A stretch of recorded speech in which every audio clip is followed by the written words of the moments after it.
नमस्कार दोस्तों। अब चूंकि एमपीपीएससी प्रीलिम्स का एग्जाम तो खत्म हो चुका है, तो अब बात ये आती है कि सर आगे अब क्या करें, है ना। केवल प्रीलिम्स से ही इस एग्जाम का सॉल्यूशन तो है नहीं, दो स्टेज और बाकी है जिसमें मेंस और इंटरव्यू है। तो दो प्रकार के स्टूडेंट्स अभी है, जिन्होंने प्रीलिम्स दिया और उनके अंक अच्छे हैं, दूसरा जिन्होंने प्रीलिम्स दिया और अंक कम है। थोड़ा सा देखते हैं कि अब हम क्या कर सकते हैं बेहतर।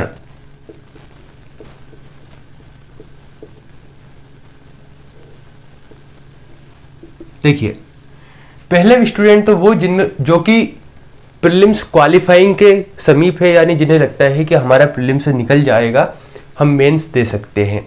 तो पहले स्टूडेंट तो हम उन्हें कहेंगे, यानी हम क्या कहें, यानी कट ऑफ के बहुत ही ज़्यादा नज़दीक है। एक स्टूडेंट ये हो गए।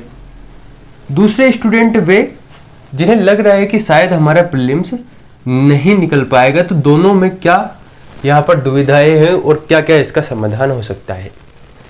पहले केस में बात करें, जिन स्टूडेंट्स के अधिक नंबर है या सही नंबर है, जिन्हें लगता है कि एमपीपीएससी प्रीलिम्स मेरा क्वालिफाई हो जाएगा और मैं सिलेक्शन ले सकता हूँ, तो उनके लिए तो ज़्यादा सोचने की बात है नहीं।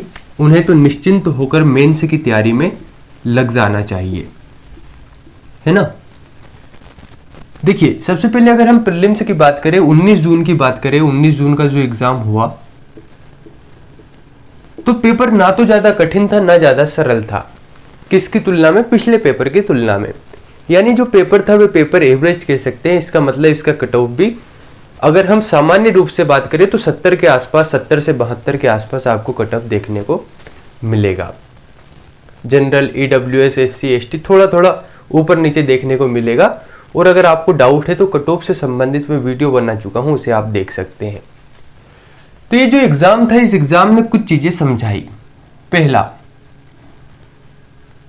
अगर आप ये सोचते हैं कि मेरे तुक्के अच्छे से लगते हैं, मैं बिना पढ़े एग्जाम में सिलेक्शन ले सकता हूं, तो ये तो पॉसिबल है नहीं। इस एग्जाम को देखकर आप समझ गए होंगे। 2 से 4 महीने पहले से मैं समझाते आया था कि आपको प्रीलिम्स की तैयारी ऐसे करना है, और वैसी तैयारी आप करते आते तो आज प्रीलिम्स निकाल लेते। बहरहाल इन बातों को अगर हम छोड़े, जो बीत गई सो बात गई, उस बात को छोड़ देते हैं। तो अब आगे क्या? आगे अब हम दो प्रकार के स्टूडेंट्स जो हम देख पा रहे हैं। तो ये जो स्टूडेंट हैं जिन्हें लग रहा है कि हमारा प्रीलिम्स क्वालिफाई नहीं हो पा रहा है, इनके साथ दो चीजें हैं। पहली कि सर क्या जो अगला एग्जाम होने वाला है एमपीपीएससी प्रीलिम्स का, जो नेक्स्ट प्री होने वाला है, क्या उसकी तैयारी करें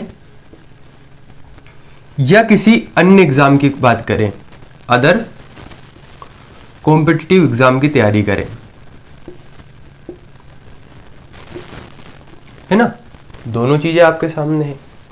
तो यहां पर जो चुनाव करना है, चुनाव करने का क्या सही तरीका हो, यहां पर तो आपके पास फिक्स चीजें हो गई कि आपको अब मेंस की तैयारी करना है और समय बिल्कुल नहीं गंवाना है। अगर आप समय गंवाने में रह गए कि ठीक है मेंस की तैयारी प्री के कट ऑफ के बाद करूंगा, तो यकीन मानिए आप बहुत लॉस कर सकते हैं। मेंस को हलवा मत समझना। मेंस करने के लिए जी जान से आपको इतनी शिद्दत से तैयारी करनी पड़ेगी, उसके बिना मेंस नहीं निकल सकता। लगातार इतना लिखना पड़ेगा, इन अंगुलियों को सूझ जाना चाहिए। अगर आप इस हाथ से लिख रहे हैं और अगर आप इस हाथ से लिख रहे हैं, जिस भी हाथ से लिख रहे हैं, तो लिखते लिखते अंगुलियों को कह देना चाहिए कि बस, अब बस की बची नहीं है, अब मत लिखना। इतना अगर आपने एमपीपीएससी मेंस में लिख लिया ना एग्जाम के पहले, तो आप सिलेक्शन तय मानिए। तो यहां पर तो आपको बिल्कुल ध्यान नहीं देना है। कटो पटो सब चीजें छोड़ दीजिए, भले ही मेरे वीडियो ना देखिए। अब आपको सिर्फ मेंस की तैयारी करनी है, आंसर राइटिंग करना है, पढ़ना है, लिखना, पढ़ना है, लिखना, और उसके बाद टेस्ट देना है। यानी यहाँ पर तो चीजें क्लियर है। तो यहाँ पर जो दो दुविधा है कि सर क्या अगले एग्जाम की तैयारी करें, नेक्स्ट प्री की तैयारी करें, या अदर कंपटीशन किसी अन्य एग्जाम को देखें। देखिए, अगर आपको लगता है कि आपका अंतिम गोल एमपीपीएससी है, तो फिर तो आप अगले एग्जाम की तैयारी कीजिए, यानी कि एमपीपीएससी का जो अगला एग्जाम होने वाला है उसकी तैयारी कीजिए। लेकिन आप इस दुविधा में हैं कि यार शायद मैं प्री नहीं निकाल पाऊंगा, और अगर आप प्री को लेकर ही इतना डर रहे हैं तो शायद आप मेंस को लेकर भी बहुत ज्यादा भयभीत हैं। तो फिर आप किसी अदर एग्जाम की तैयारी कर सकते हैं, ये आपके ऊपर निर्भर करता है। लेकिन मैं एक बात आपको बतला दूं कि अगर आप केवल अगले एग्जाम यानी एमपीपीएससी की ही तैयारी करना है तो एक गलती मत करना, अभी से प्री पर फोकस मत करना। अभी ये समझिए कि भले ही आपके अंक है, आपको मेंस ही पढ़ना है, दोनों केस में आपको मेंस पढ़ना है। अभी मेंस पढ़िए। मेंस प्रीलिम्स के पहले पहले आपका लगभग 80% मेंस कंप्लीट हो जाना चाहिए। अगर 80% मेंस आपका कंप्लीट हो गया तो तय मानकर चलिए एमपीपीएससी प्रीलिम्स में आपके 60% चीजें कंप्लीट हो गई। 60% का मतलब होता है 60 क्वेश्चंस आपका कोई गलत करने से रोक नहीं सकता। अब कितने बच रहे हैं? अब बच रहे हैं 20 क्वेश्चंस जो हमें सोल्व करना है। अगले 20 तो किसी से नहीं बनने हैं। इन 60 में से आप 55 मान लीजिए और इन 20 में से 15 मान लीजिए, तो आप सिलेक्शन प्रीलिम्स में आसानी से ले लेंगे। लेकिन अभी से आप प्री पढ़ेंगे तो प्रीलिम्स फिर से नहीं निकाल पाएंगे। इसकी सबसे बड़ी वजह है प्री में केवल फैक्चुअल चीजें ना होकर, यानी सिर्फ फैक्ट नहीं है, अपितु यहां पर कॉन्सेप्ट